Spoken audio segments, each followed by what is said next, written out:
justice, the people's champion. Justice, justice for all. Justice under law. Justice, Jamaica the Lord. Right to life, right to liberty. Justice, justice for all. Justice under the law. Justice, the people demand. Right to life and security. It is Tuesday at 1 p.m. and that means you are listening to Let's Talk Justice, Jamaicans for Justice radio show talking about our human rights and our social issues here in Jamaica. I am Jade Williams, the Policy and Advocacy Specialist at Jamaicans for Justice. Hi, good afternoon, everyone. Michael Jackson, Executive Director, joining you via at home, but thank you so much for tuning in as usual. And just to remind those who are joining us on Radio Land to keep tuned. And for those who are watching on YouTube, you can watch us via the JFJ YouTube channel. And of course, Bridge 99 has its website. And just reminding that you can call in at 1:30 onwards for the second half of the program at 4. Jake, can you remind me of the number? I just had a brain freeze. Yes, it's 239-7583 or the studio line at 676-4996. Okay, thank you so much. Apparently, old age catching up with me. All right, great. Last week, for those who follow our social media platforms, as well as you would have seen articles in the media regarding the HIV reporting form. It's a discussion that we're going to be having today, really digging through what exactly are the issues and how exactly we can raise our concerns collectively to the Minister of Health, because there's no place for discrimination in public health response. So that's a discussion that I ask and urge our listeners to tune into. Anything to add, Jay, before I launch into the human rights recap? We're not beside each other, so I can't follow the non-verbal and the body language. No, just to say that we'd be joined by two of our partners today to have that discussion. All right. Last week was a bit of a heavy week for the country. Some good news in all of this. If you recall, we all mourn with the family of young Daniel Rowe, the 8-year-old whose throat was slashed. And we may recall that the Jamaica Constabulary Force had named a person of interest. It became public last week that a woman was brought into custody. And obviously our prayers for those who pray, our condolences, best wishes continue to be with the family. And we do hope that this individual who still remains in custody bears some fruit in opening up the investigation a little bit more, wherein those who are guilty can be brought to justice. So a little bit of an update for those who may not have seen those in the media. Last week also was a tragic one for residents in Portmore. Now, we were burdened with news reports of gangsters and persons with despicable character opening up gunshots and firebombing houses in Gregory Park in Portmore. And as a result, we would have seen the news wherein at least 80 persons, including 30 children, were left homeless. Now, such acts obviously is something we should all shun, condemn as a society. Because we ask the question, what could really make people commit such inhumane atrocities, actions against citizens? And I listened to the Member of Parliament, Orlando Terrelong, and he made certain calls which I personally reiterate and support. He asked for a permanent police post to be in the vicinity so that you can have ongoing community policing presence in the community, rather. He also asked for immediate boots on the ground. But Mr. Terrelong, I think naturally he called for a zone of special operations. And with that comes certain social interventions, which is a call that MP Terrelong made, which we support here at JFJ. For those who are not familiar with these areas in Portmore, you're talking about the usual zinc fencing in some areas. You know, when you go into a particular lane in a community and you feel as if there's no escape route because there's a dead end road, for example, and these communities, how they're structured, it does not respect the dignity of the citizens who are living there. So MP Terrelong called for a community renewal of sort, where we can see infrastructural development and improvement in these areas. And part of the reasoning for this call is to ensure that it facilitates modern policing. Because even law enforcement officers, if you look at the communities, they are fearful, I'm sure, of entering them because it brings safety concerns for their own lives. So we reiterate that call, and we hope that this is something that the Jamaica Social Investment Fund will be keen on funding. And we have seen where the Prime Minister, the most honorable Andrew Holness, made a commitment that he will be rebuilding the homes of these individuals. So again, we condemn the act, and clearly the crime in this situation is something we all need to put our energies behind. Last thing to note before I close out, though, while we condemn, I note a language that the Prime Minister used when he was speaking over by Portmore. A preemptive strike is necessary to deal with crime and those who are involved. And the Prime Minister went on to perhaps chastise those who he believes have not been supporting what this preemptive strike may very well be. I hope that we take heed to the sustainable responses that were called for by Member of Parliament Terrelong. Because preemptive strike, with the greatest of respect to our Prime Minister, cannot mean locking up some of the very people whose house we're going to be rebuilding. Because let us not kid ourselves. When we take such approaches that will very well infringe on people's human rights, it's the very minority and vulnerable groups, the poor people in these communities, that you will end up gathering up in trucks and detaining for an extended period of time. So I just want the Prime Minister to be cautious and be cautioned by the responses of civil society that we do support sustainable crime-fighting measures. But the preemptive strike terminology is one for concern when we listen to the Prime Minister. But we support the other mechanisms that the Prime Minister and the police force and MP Terrelong, as well as the PNP caretaker, Raymond Price, would have called for in recent times. Over to you, Jade. Thank you for that, Mikkel. So, quick recap of all of the major issues that we would have seen. Well, not all, some of the major issues. I know that we'll be going over some of them again in the second half of the show. But before that, I just wanted to give us our Did You Know and Trivia of the Day. So, starting with our Did You Know, it is coming from our International Covenant of Civil and Political Rights. And at Article 12, it gives us a right to health, which states that the state parties to that covenant, which Jamaica is one, are to recognize that right to the highest attainable standard of physical and mental health.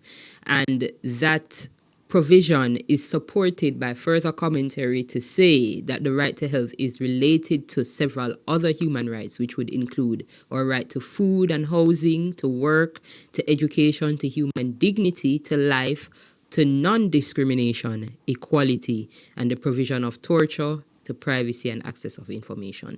So the right to health has extended components to it, and some of them might be of issue in today's topic as well. So we'll get into it. We also have our trivia question for today, which is what article of the Constitution protects Jamaicans for discrimination? So I'd like the section and the subsection, please, for those of you who are normally participating on our Instagram. And so I'll ask Mikkel to give us an introduction to today's topic.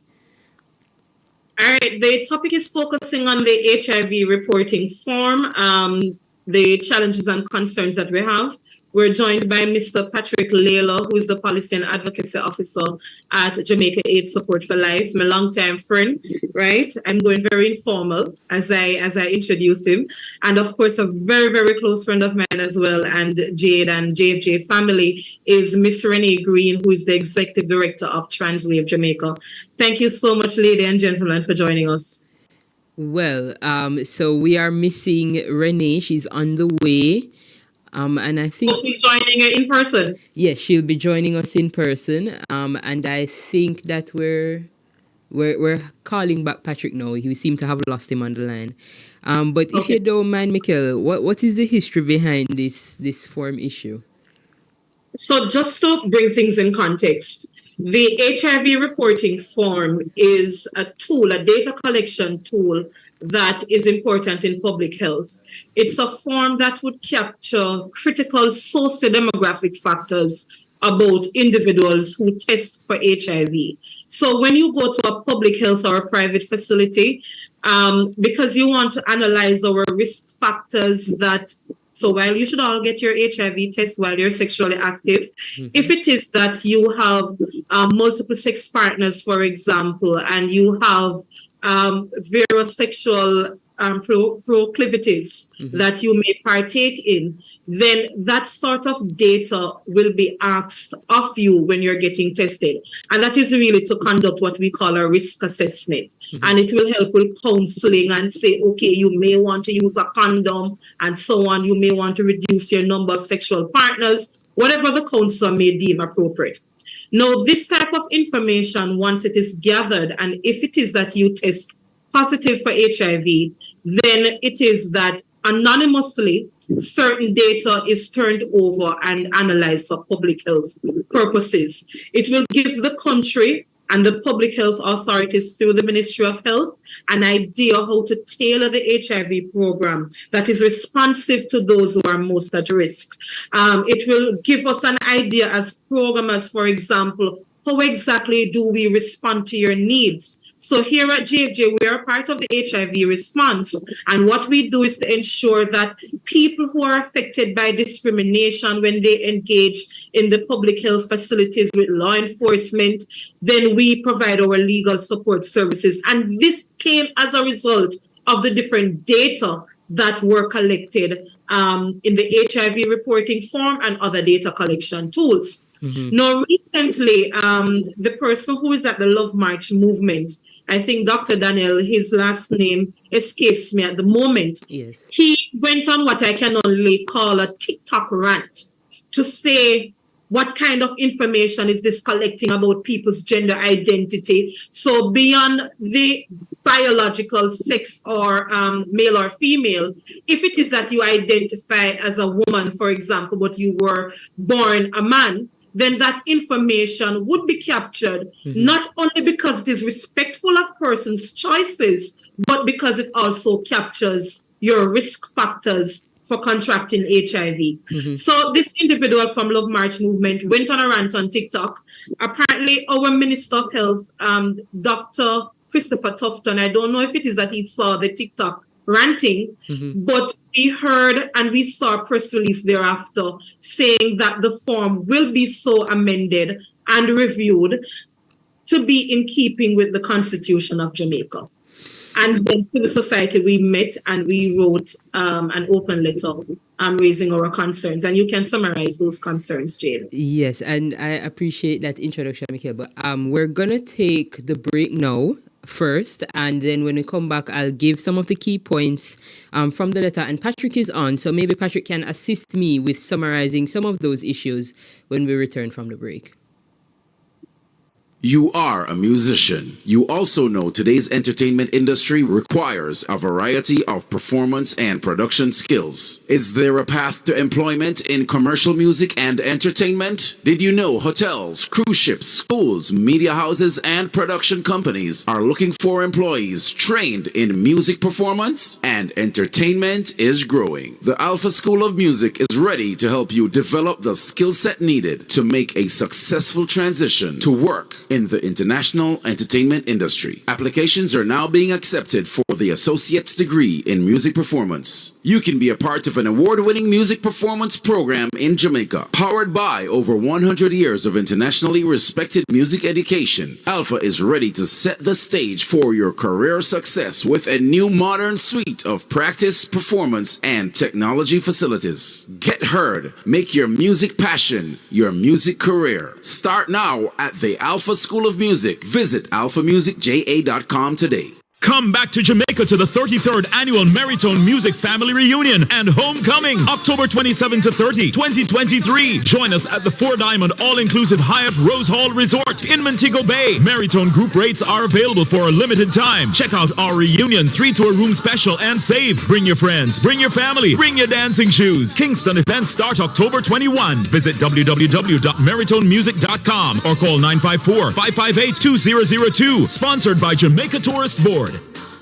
Ooh la la. I see what I want at Phosphate Store-wide Summer Super Sale. Come get your wires, breakers, LED downlights, solar lamps, LED bulbs, standing fans, and so much more. Shop Kingston, Mandeville, and Montego Bay. Come get your smart locks, smart bulbs, video doorbells, and video cameras. You can't afford to miss it. Come shop. Come save at Phosphate Super Sale. July 3 to August 31. See you there at Phosphate. Open Sundays.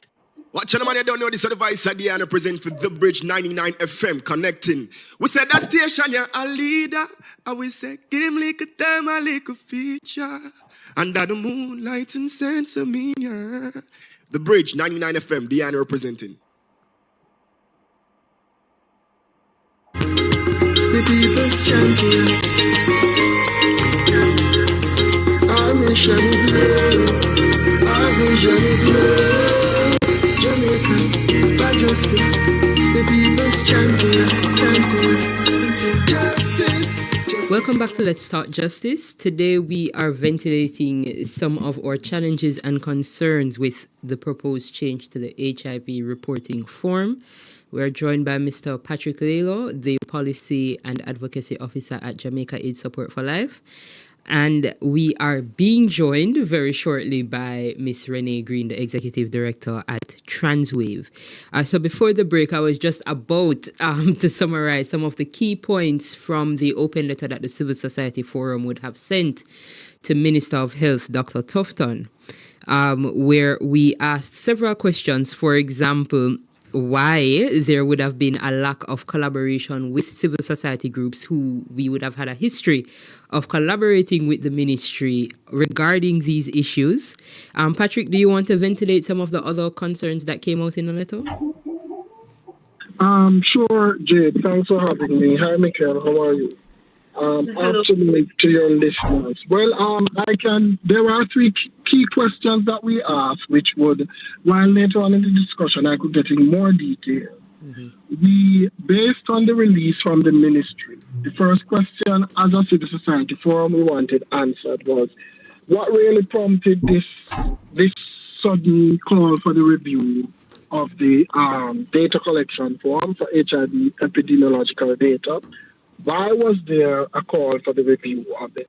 As I heard Michael say in the introduction, there was this TikTok video by this Love March movement person. I don't want to jump to any conclusion to assume that prompted the review. So we are asking, what prompted this review? And based on what we saw in the release from the ministry, what we cannot put our hands on is what exactly on the HIV confidential reporting form actually violates the Jamaican Constitution. And then what legal structures, as the release from the ministry said, what legal structures of the government does the forum fail to comply with? We as a forum, the forum comprises of entities that for the most part work in HIV and has been a key partner of the Ministry of Health over the years in realizing some of the significant gains we have seen in HIV prevalence in Jamaica and the control of HIV in terms of reducing new infections and getting people who are already infected to a level where they are not at risk of passing HIV on to any other person. So we consider ourselves very critical in the fight against HIV in Jamaica, and we really found it interesting that such a review would be taking place, and there was no consultation with any of the entities that have been key partners in the ministry over the years in the fight against HIV. Oh, thank you so much for that ventilation, Patrick. That was very succinct and brought out a lot of the key points. I am now joined by Renee from Transwave in studio. So, Renee, I don't know if you want to just give us your initial reaction to the release and what are some of the major concerns coming from Transwave side. Well, I think for me it was kind of shocking, particularly because it took a number of years for the form to have the information that it had, right? And I think one of the critical things for me was just how it made no sense in terms of the justifications that were given for the form being changed back. Particularly because, there's nothing on the form that says anything about, people not being able to identify with a specific gender or not. All it did was just ask how people identified. It didn't force anyone to, take on an identity that they already didn't have. And so for me, it was very strange, and it just came out of left.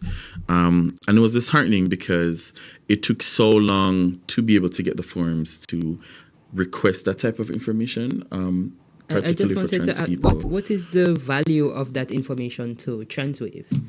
I mean, not just Transwave, but like the trans community in general, particularly because trans people are particularly predisposed to HIV and AIDS. Okay. And of course, just the general health risks associated with being a part of the trans community is why that data is so important. Because of stigma and discrimination, trans people already are driven underground and to, already not having access to healthcare, and as well as a myriad of other things.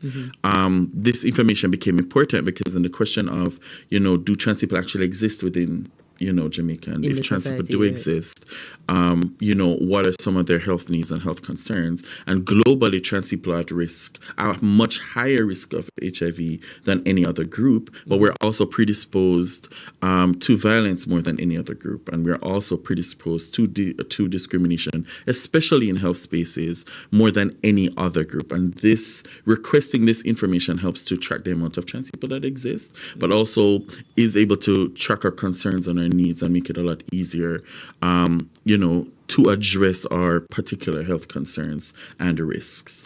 Thank you. Thank you so much, Renee. I just want to jump in because, I'm listening to Renee articulate all the issues that they're completely correct. But I'm also cognizant that we have people who are listening on this call who themselves suffer through an inability to appreciate differences and diversity.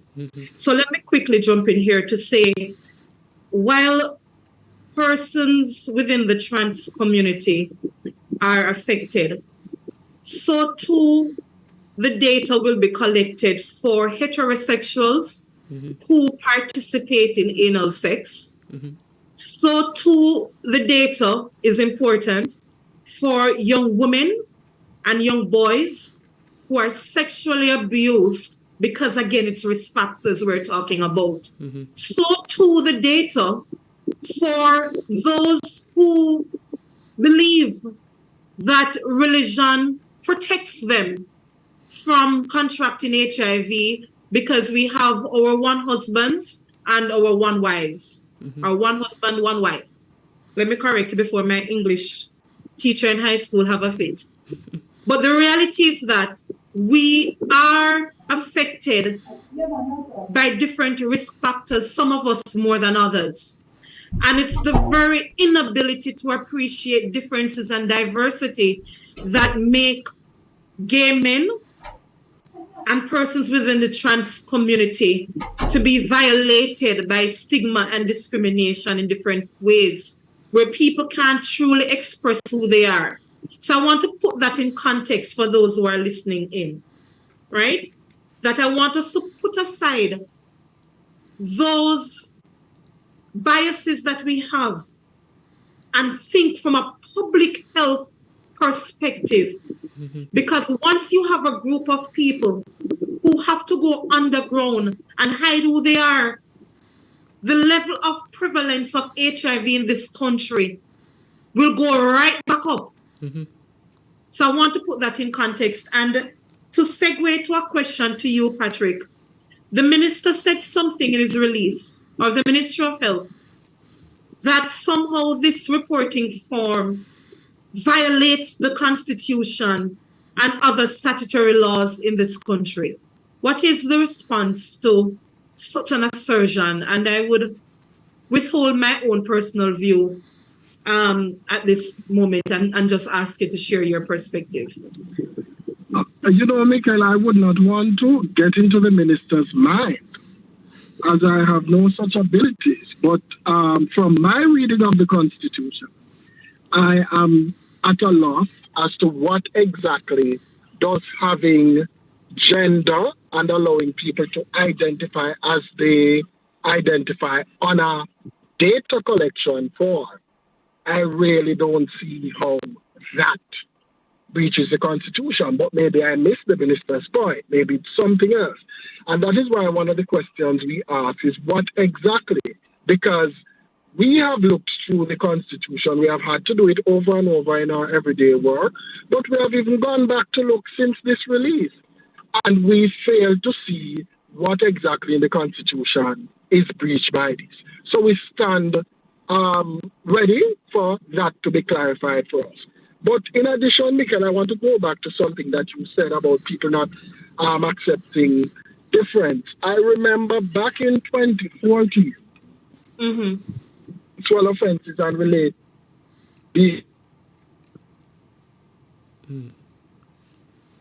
Seem to be behalf of the organization. When there were people... If you could just repeat. Since you remember in 2013, 2014? Right, when the sexual offences and related acts were up before the Parliament for review, we made submissions, and one of the groups that came up for question, and I'm just making this point to show the issue of difference, were sex workers. And there were people who feel that because soliciting for the purpose of prostitution was an illegal act, services, health-related services, shouldn't be provided to sex workers. We vehemently defended our position of providing same services to sex workers, and the church was one of the groups that stood strongly against this. And it's the same position that they took. Yes, I'm in church and I have my one wife or one husband, whatever the case may be.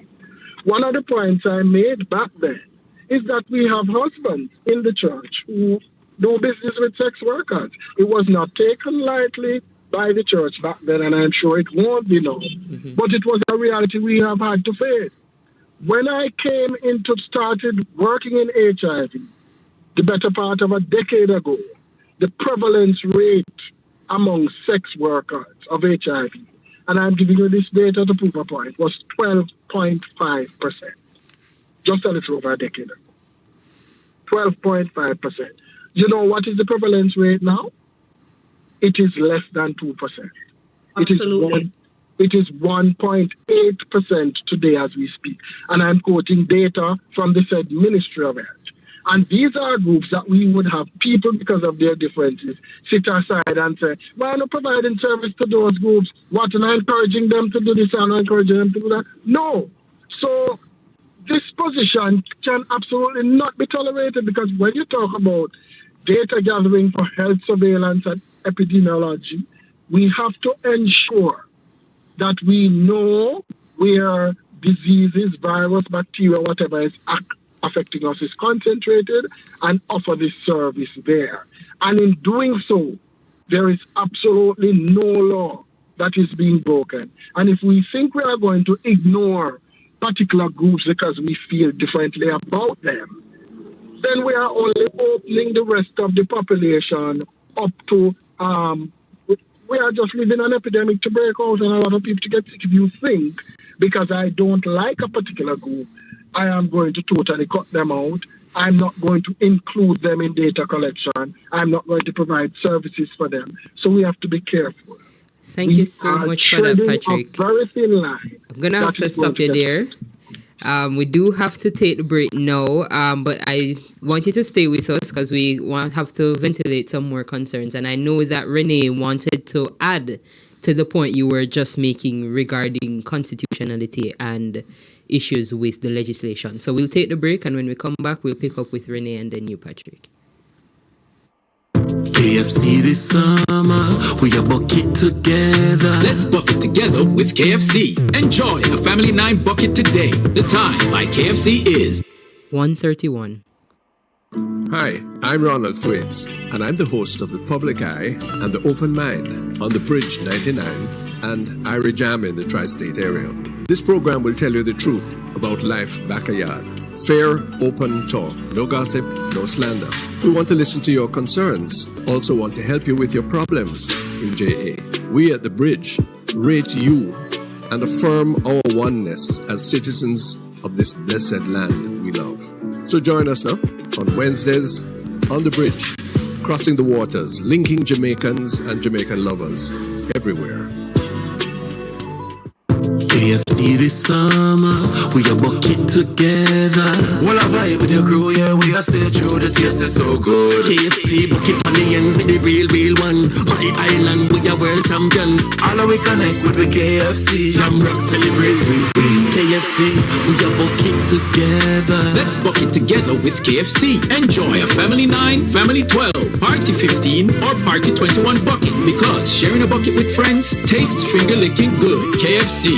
This hurricane tip is brought to you by Guardian General Insurance Jamaica Limited. Live safe, live easy. Contact us at 876-926-3720 or visit us at www.myggonline and get a free quote today. Are you ready for this hurricane season? Here are a few tips to remind you on how best to prepare for a storm. Store extra food of 4 to 5 days, especially things that can be eaten without cooking or that would need very little preparation. Remember, the electricity may be off during the hurricane, leaving you without refrigeration. This hurricane tip is brought to you by Guardian General Insurance Jamaica Limited. Live safe, live easy. Girl, you're mine, you're one of a kind. I think about you every time, lady. It's KC. You don't know what this is. K-Boy Clark representing for the Bridge 99 FM, keeping you connected to the world. The people's champion. Our mission is Welcome back to Let's Talk Justice. We are discussing the proposed changes to the HIV reporting form, some of our concerns and challenges. We are joined by Ms. Renee Green, the Executive Director of Transwave, and Mr. Patrick Ladle, the Policy and Advocacy Officer at Jamaica AIDS Support for Life. Before the break, Patrick was giving us a very useful rundown of what some of the changes, the impact that some of the changes to the HIV form that we had made before would have had. And I know Renee wanted to make a point on the inconsistency with the Constitution issue that came up in the release from the Ministry of Health. You know, I think one of the things that people misconstrue all the time is this notion that being queer or LGBT is illegal in Jamaica, and it isn't. What the law says is illegal is what we call buggery, which is the act of anal penetration. And of course, we know that there's a specific definition, and so it has to meet that criteria, right?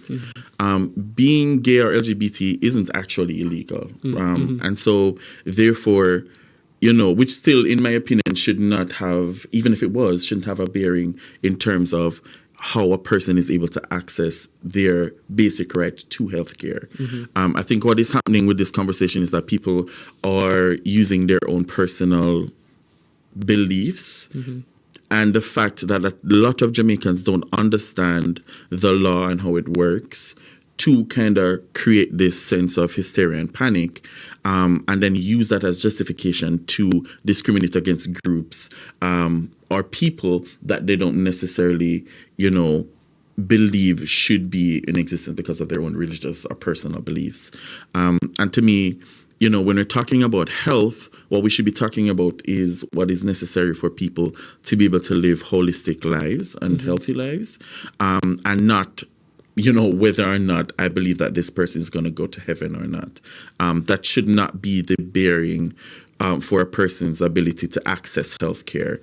And I think that's what's been happening. People using their religious and personal beliefs to decide who should have access to what, even though trans people, LGBT people, other, this affects everyone. Because to me, I'm agreeing with Mikkel. It is, of course, not just an issue that affects trans people alone. Right. And this form and how it collects its data doesn't only impact the trans community. It's a wider issue. It's a broader issue.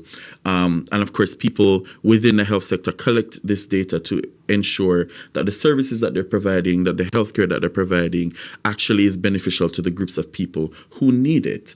And so, I feel like the conversations that we need to be having now is, whether or not there really is a separation of church and state. And really, if people's religious bearings should have such a valid impact on how people are able to live healthy lives within this country and how those beliefs affect our health systems. And I think those are the conversations we need to be having. And I want to ask you a question. There is a tweet here from Alexis Goff, a human rights advocate.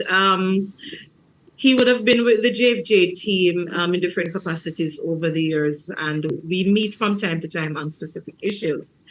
He made a tweet, and let me read. He says, Christian fundamentalist and fascist groups are well organized and winning, and centrist advocates and NGO staff counter this by laughing at them, practicing respectability, and sucking up to the very politicians who support the Christian fundamentalist and fascist agenda. That's a tweet from Alexis Goff. And you made a statement earlier about the need of separating church and state, which, based on my historical knowledge, would have happened from the Enlightenment period. But what else can advocates do? Because when you are organized, there are certain lines that you have to maintain. But are we so guarded, as Alexis said, with respectability, wherein, and fear perhaps of maybe facing backlash where we perhaps bring our efforts a few years backwards? But are we doing enough with advocacy on matters such as these? The fact that we're having a conversation of this nature in August 2023, what else can we do differently, Renee? So I agree with Alexis, actually. I do think over the years we've gotten, I don't want to say complacent, but I will say the fear of coming off as combative and of, public backlash or even, backlash from even our politicians in terms of them not wanting to engage, I think has overpowered how we do our work in this space. And so we've taken a more backseat approach where we try to sensitize, we try to, do the public education. Right. But I do think we're getting into a dispensation where, as Alexis has said, the right-wing groups are very much far more radical than we are, and they're saying what they want to say and caring zero for who gets offended by it or not, and they don't care of coming across as combative because they're standing firm in what they believe in, and they're winning because of it. And so therefore the advocacy that we've been practicing clearly needs to change to fit the dispensation that we're in now, and that dispensation is being a little bit more aggressive and being a little bit more forthright in not only combating the negative and very much false information that's being spread, but also making sure that our leaders understand that they owe us a duty as well, and they have a responsibility to us as well as law-abiding citizens in this country to protect us and to also ensure that we have access to our fundamental rights and freedoms. Yes. And so I definitely think we have to improve there. No. I'm just saying I definitely think we have to change how we've been operating, and we do need to start taking the fight to them and not being so afraid to have the uncomfortable conversations, because these are uncomfortable topics because we're challenging a system that has existed for centuries. Yes. But we do need to challenge these systems so that we can progress as a people, and so that everyone who lives in this country can have access to the same things as everybody else. Because for some reason, they also assume that LGBT people want special rights, and that's not what's happening at all. What we're saying is we should be able to go to a clinic if we have a cut or if we have something that's wrong with us, and have the same access as everyone else without being treated in a particular way. And that is, to me, is not an unfair ask. And so we need to, as a movement, stop being so apologetic for existing and stop allowing other people to write our narratives, and as well as combating those narratives when they come out, because that's also important, because we need people to know that what they're saying about us isn't true, and this is the facts, and we need to lead with that, and also demand from our leaders that they need to hear us, because we vote as well. I vote every election. I vote, yes, and so therefore, yes, I vote. I have an MP and I vote, right? And so clearly, it means I need to also, as a voter, need to reevaluate the people I'm voting for, because they clearly don't have my best interest as a Jamaican citizen at heart. And those are the things that we need to be talking about. Yes, I know Mikhail wanted to say something, but one of the challenges that I had with Dr. Daniel, can't remember his last name right now, Love March Movement, was he used the term, what are the Jamaican taxpayers, basically what are their taxpayer money expected to be doing? And it kind of assumes that the groups that he's challenging don't pay taxes, that we are not they're not participatory citizens in the country. And I think that is also an unfair assumption that should be challenged. Mikhail? You know, one of the things, Jade, and one of the reasons I'm proud to be leading from the front at JFJ with our team, and Renee said it well, you can't be apologetic when it comes to people's fundamental rights.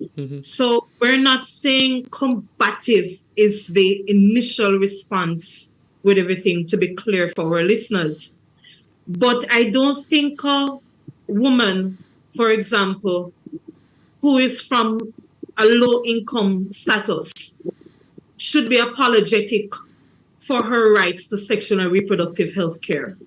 Should be apologetic asking our parliamentarians to remove the savings law clause to facilitate access to safe abortion. I don't think our men should be apologetic to parliamentarians when they go in parliament and talk nonsense to say that the Buggery law and savings law clause should have to be reviewed and be put to a referendum so that our men can get an equal opportunity to be recognized that they can also be raped.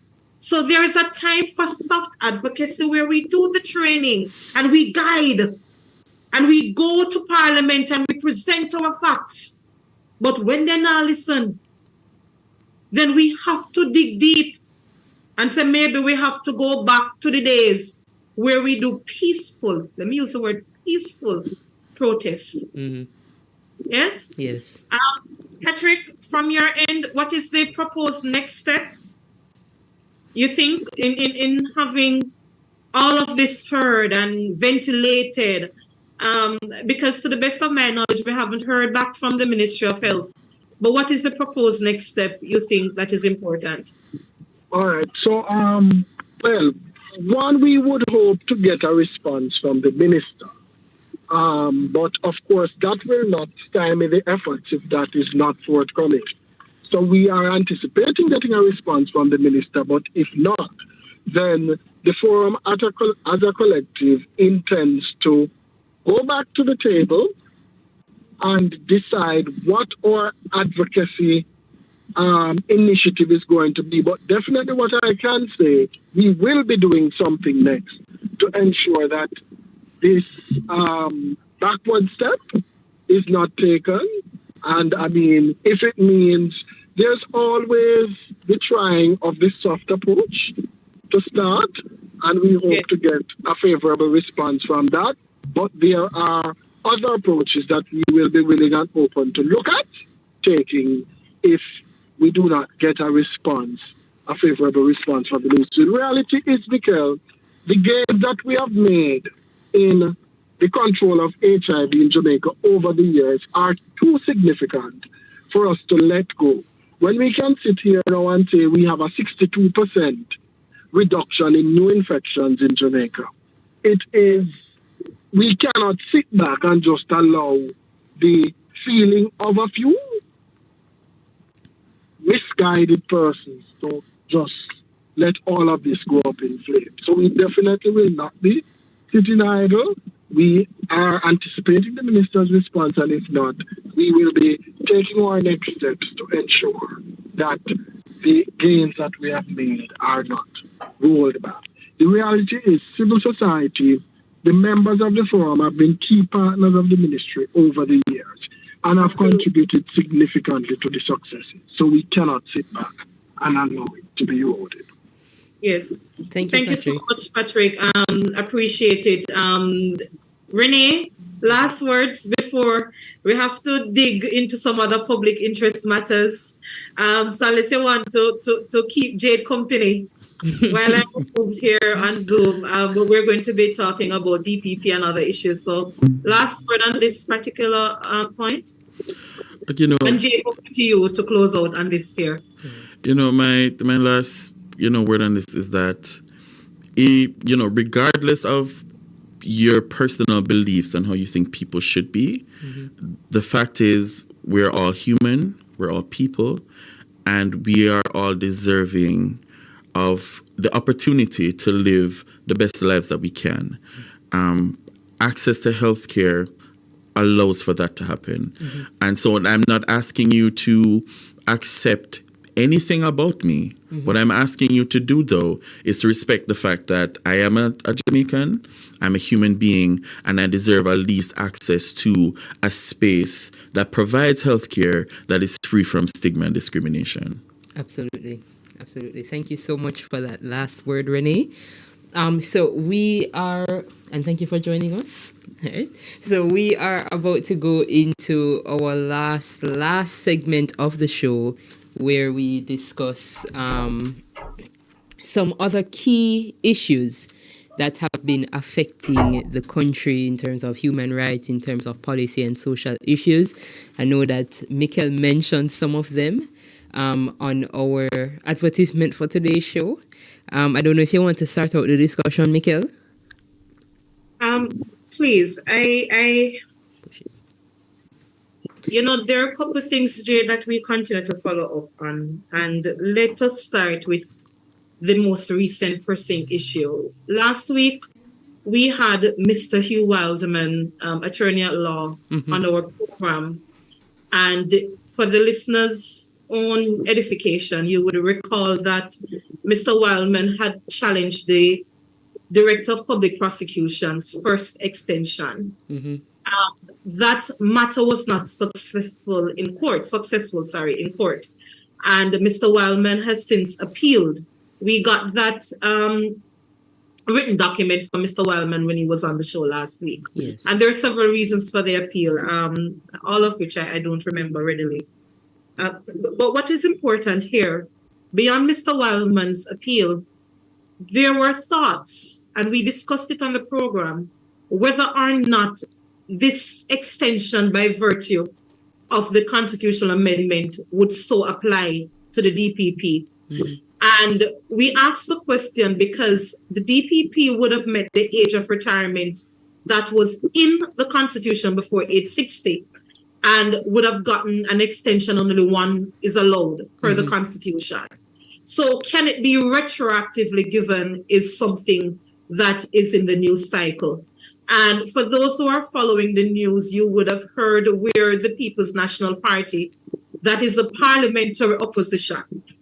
The opposition leader is in the Constitution of Jamaica. So let's put aside politics for a minute. Yes. Well, not on this program. We don't discuss politics here. We discuss public interest. But for those who are listening in, put aside your political garbs for a minute and think. The opposition is there as the parliamentary check and balance. So they are challenging that constitutional amendment for various reasons. And it begs into question, why are we putting the country and the office through this sort of disarray?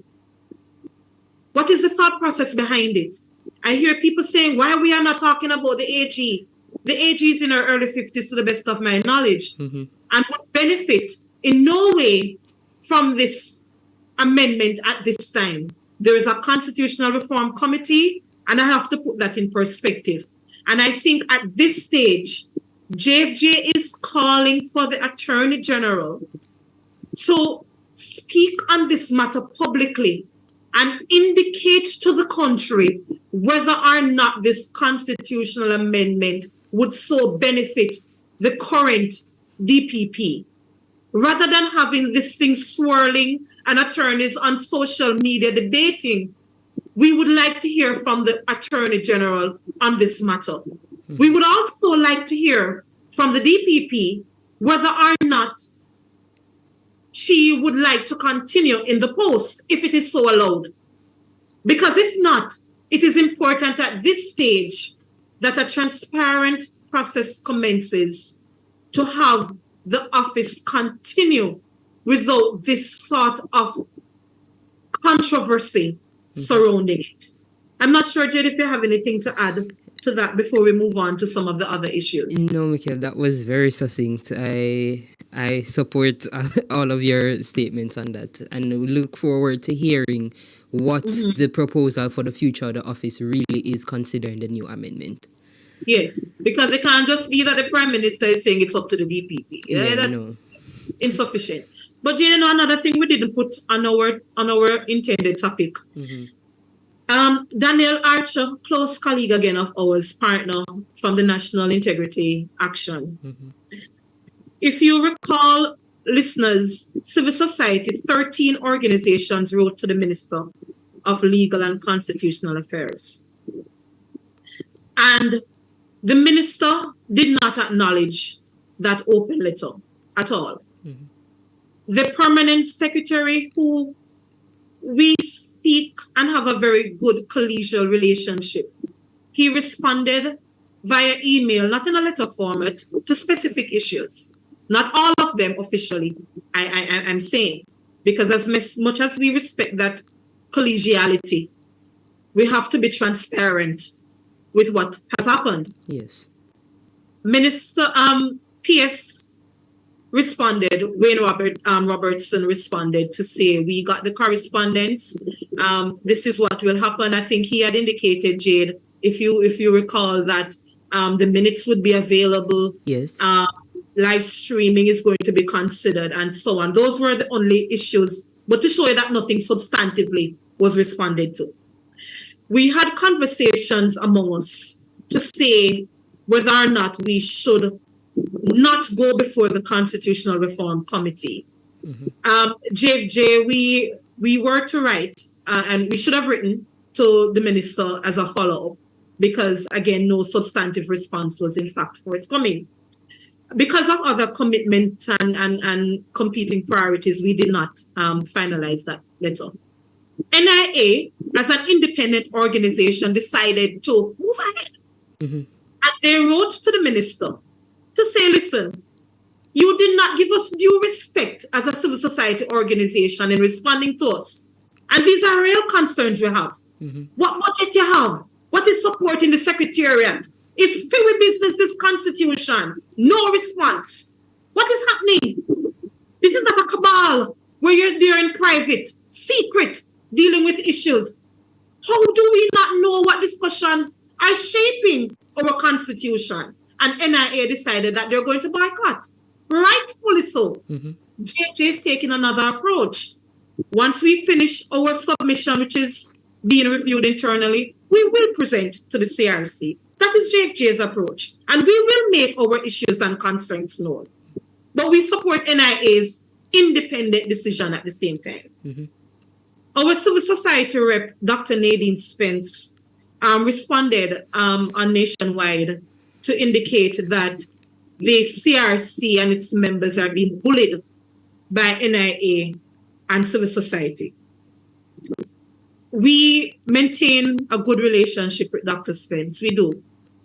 But on this, Dr. Spence, you are wrong. You are wrong. It cannot be that civil society is making their issues known and we're treating that respectful dialogue, that is, as bullying.